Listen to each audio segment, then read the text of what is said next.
Olha, o secretário de Segurança Pública do Espírito Santo, Coronel Alexandre Ramalho, está com a gente aqui. Primeiro, eu queria perguntar para o Coronel se ele concorda comigo sobre o que a gente falou aqui. Coronel, bom dia. Bom dia, Datena. Prazer estar falando com você, com seus ouvintes. Concordamos na íntegra, né? A instituição, as instituições, e aí na nossa parte, no que tange a segurança pública, de forma nenhuma podem ser penalizadas nesse sentido, né? É um absurdo. Aqui eu pensei que as coisas iam mudar, o negócio voltou tudo o que era antes, entendeu? Estão soltando gente perigosíssima com o pretexto de pandemia. Como é que você pode soltar um traficante que tem 41 anos de pena a cumprir, é um dos mais perigosos do Brasil? O outro, André do Rap, é um cara de circulação internacional, com ligações com a máfia italiana e tal. Absurdo isso, eu não sei onde é que nós vamos parar. Mas vamos ao assunto de hoje, que parece que o tio da menina que foi violentada causou toda aquela polêmica sobre o aborto. Graças a Deus a menininha está bem. Ele foi preso onde, que horas foi, onde aconteceu? O senhor pode me informar? Pois não, Romildo Hortêncio de Jesus, que de Jesus não tem nada, foi preso em Betim, Grande BH, Minas Gerais. Desde o dia 10 nós fomos noticiados da Polícia Civil sobre esse crime. A menina ela passa mal, é levada ao Hospital de São Mateus, o norte do nosso estado do Espírito Santo. No hospital suspeitam dessa questão da gravidez, o exame confirma, é noticiada a Polícia Civil. Nós então começamos a investigar por intermédio da nossa Polícia Civil do Espírito Santo, a Superintendência Regional de São Mateus, e começamos a trabalhar com a inteligência, e desde o momento em que a menina passa mal e que é levada ao hospital, imediatamente esse indivíduo ele desaparece. Então ele já dá sinais ali de que ele tinha envolvimento nessa questão. O relato da própria criança no decorrer das investigações aponta para um estupro que ocorria, segundo ela. É claro que ela pode se perder no lapso temporal, mas ela afirmava que desde os 6 anos de idade isso acontecia por intermédio desse tio. Um histórico social dessa criança também difícil, perdeu a mãe, o pai preso, era criado pela avó, e nesse ambiente com a avó existia esse indivíduo. Esse indivíduo, por sua vez, ele já tinha um histórico pregresso na criminalidade. Ele foi preso no ano de 2010 por tráfico de drogas, associação ao tráfico e posse ilegal de arma de fogo. Em 2014 ele é beneficiado por essa famigerada saidinha, e aí ele não retorna ao presídio. Em 2015 ele é recapturado, e em 2018 então ele é posto em liberdade. E aí ele convive novamente nessa residência com essa avó, com essa criança, e aí infelizmente chega essa questão desse estupro e o relato dela que isso acontecia constantemente. Então, diante dessas informações, montamos uma operação de inteligência, contato com várias polícias do Brasil, conseguimos identificar a passagem dele pela Bahia, por Nanuque, e finalmente em Betim, na região metropolitana. E na noite de ontem, os nossos policiais seguiram então para Belo Horizonte e conseguiram fazer a prisão desse indivíduo, que está sendo trazido agora para definitivamente ficar preso. Assim esperamos, né? Comandante, o senhor vê como a história se repete. 2 vezes a lei beneficiou esse cara, tá? Colocou o sujeito na rua em saída temporária sem o chamado exame criminológico para saber se é um psicopata ou não. A gente faz isso todo ano com 70 mil pessoas, 60 mil pessoas, 50 mil pessoas. Quantos psicopatas como esse a gente libera em saída temporária? Datena, você é contra a progressão de pena? Para crime hediondo, eu sou completamente contra a progressão de pena. Crime bárbaro, completamente contra a progressão de pena. E alguns indivíduos que ficam no limiar entre a psicopatia e a normalidade, esses não podem ser liberados de forma alguma sem um exame de um psiquiatra forense, sem exame criminológico. Não tem cabimento uma coisa dessa. Aqui nós temos um exemplo que não é seguido, né?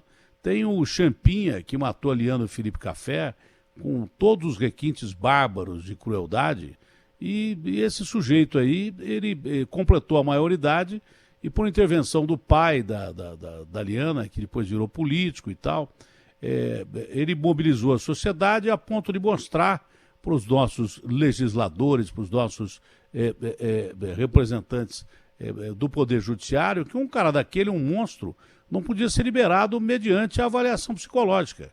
E desde lá, contrariando tudo que acontece no Brasil, esse sujeito continua preso. Então poder-se-ia criar uma lei champinha para se observar nesses casos aí.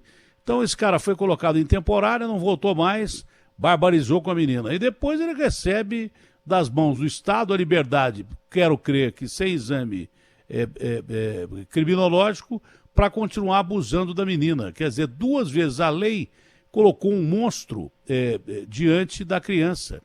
E normalmente é bom lembrar que a maioria dos abusos não acontece fora de casa. A maioria dos abusos acontece de alguém próximo da família, mãe, pai, tio, tia, primo, irmão. Isso é que é terrível. Isso eu aprendi ao longo dos tempos aí. Né? E essa pandemia coloca cada vez mais o agressor perto da vítima. Então é lamentável. Uma pergunta, a avó sabia desses abusos? Não temos ainda essa informação. No relato inicial que a gente colhe da criança, isso não é apontado. Ele, no decorrer da prisão e sendo trazido agora para o Espírito Santo, ele já confirmou aos policiais que isso aconteceu e que vai declarar mais detalhadamente na presença do delegado.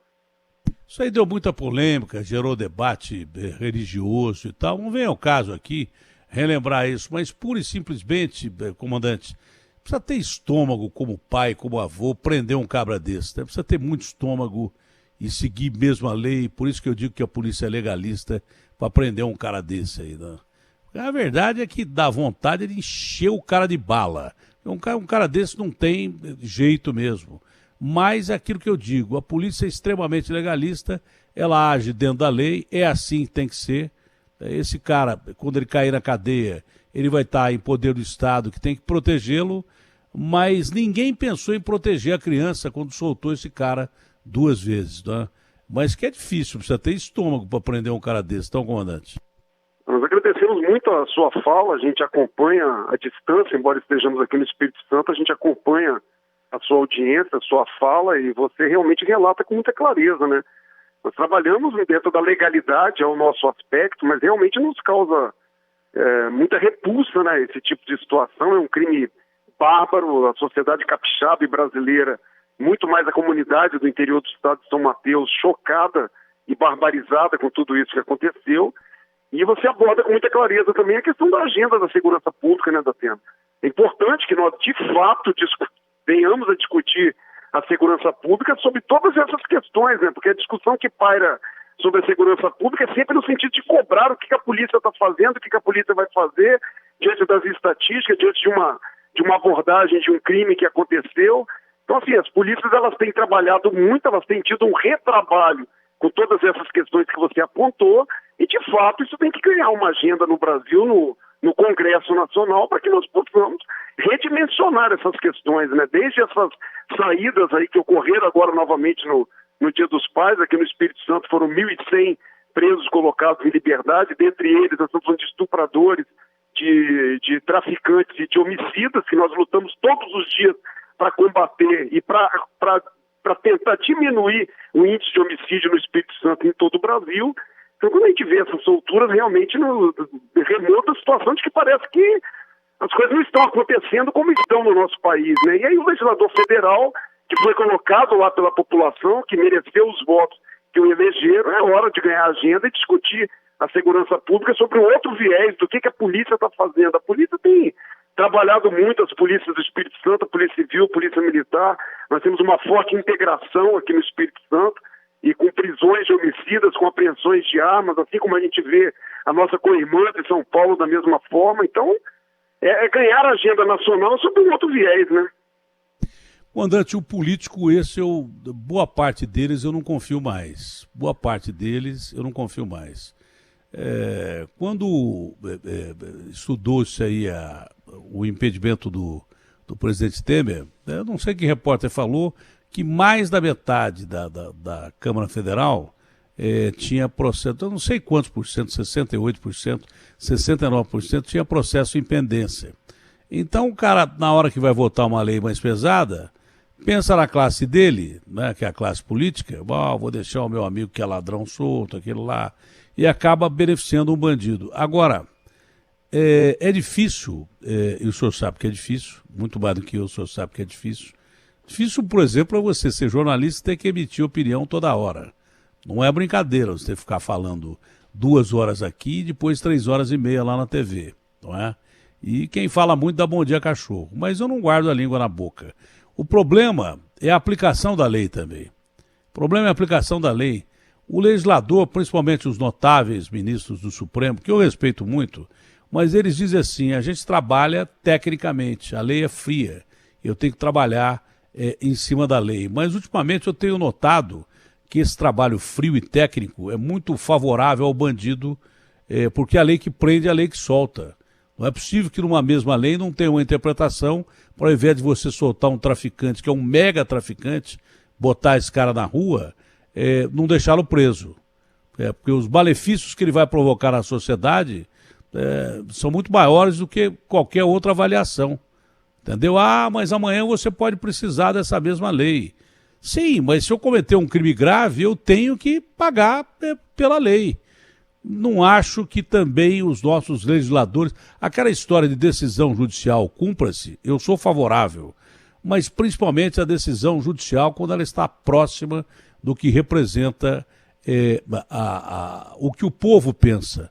Não é linchamento social, não. Não é linchamento judicial. Não é isso que eu estou dizendo, não. Mas com bases em sabedoria popular, em sapiência. Porque eu que sou mais bobão e mané, sei que um cara que nem um André do Rap não pode estar na rua traficando drogas e por consequência, matando direto ou indiretamente milhões de jovens brasileiros, porque boa parte dessa droga fica aqui. Ou não interessa, matando milhões, direto ou indiretamente, milhões de jovens do mundo inteiro. Então eu penso dessa forma também. É que é muito difícil, né? Você quando começa a falar contra grandão, logo te cala a boca, né? Esse é o detalhe. Mas a gente continua. Comandante, o sujeito já está aí no Espírito Santo ou não? Está a caminho. Ontem à noite os nossos policiais foram para Belo Horizonte, fizeram a prisão e está a caminho. Olha, foi um prazer enorme falar com o senhor, que a justiça seja feita. O seu papel está cumprido, que a justiça seja feita. Parabéns ao senhor e equipe, tá bom? Agradecer pela oportunidade, agradecer o entrosamento também com o Serviço Técnico Científico do Pernambuco, que permitiu colher o material genético do feto, que será confrontado também com o DNA desse indivíduo. Então a investigação ganha muito mais vigor com essa parceria também com o Serviço Técnico Científico de Pernambuco. Agradecer a você, Datena, seus ouvintes, um forte abraço. Abraço grande, tenha um bom dia. É claro que o DNA do cara é o chamado, a mãe de todas as provas, né? Agostinho, que barbaridade esse caso, hein? O pior é que acontece isso no Brasil inteiro e às vezes a gente nem fica sabendo, viu? Nem fica sabendo. A pergunta que você fez para o comandante é importante, se a família, se a avó sabia, né? Quem cuidava da menina sabia. Pode ser que não soubesse mesmo, mas não normalmente é raro. Sabe, tem medo. Tem medo de falar, porque o cara é um bandido tão terrível que tem medo de falar, não. E isso acontece mesmo. Esse caso ganhou essa dimensão toda, mas outros ficam nas sombras por anos e anos, com o estrago que isso provoca na vida de uma menininha de 10 anos, né? E a gente vê reações de pessoas desequilibradas. Não entra na discussão religiosa, nada disso, que não é o que está em questão aqui. Mas vamos com calma, né? Acho que não dá para discutir. Primeiro, não, que a lei... desequilíbrio total, absurdo. Absurdo. A lei define onde é possível. Que a lei é lei, né? Exatamente, exatamente. Olha, eu sou um cara religioso, sou católico, mas a lei é lei. É um absurdo você contestar uma lei dessa, né? É um absurdo. Sinto muito, mas é um absurdo. Que me perdoem aí os religiosos, mas tem gente que passou da bola e muita gente aproveitou minutos de fama aí para aparecer nessa parada. Esse é o grande detalhe.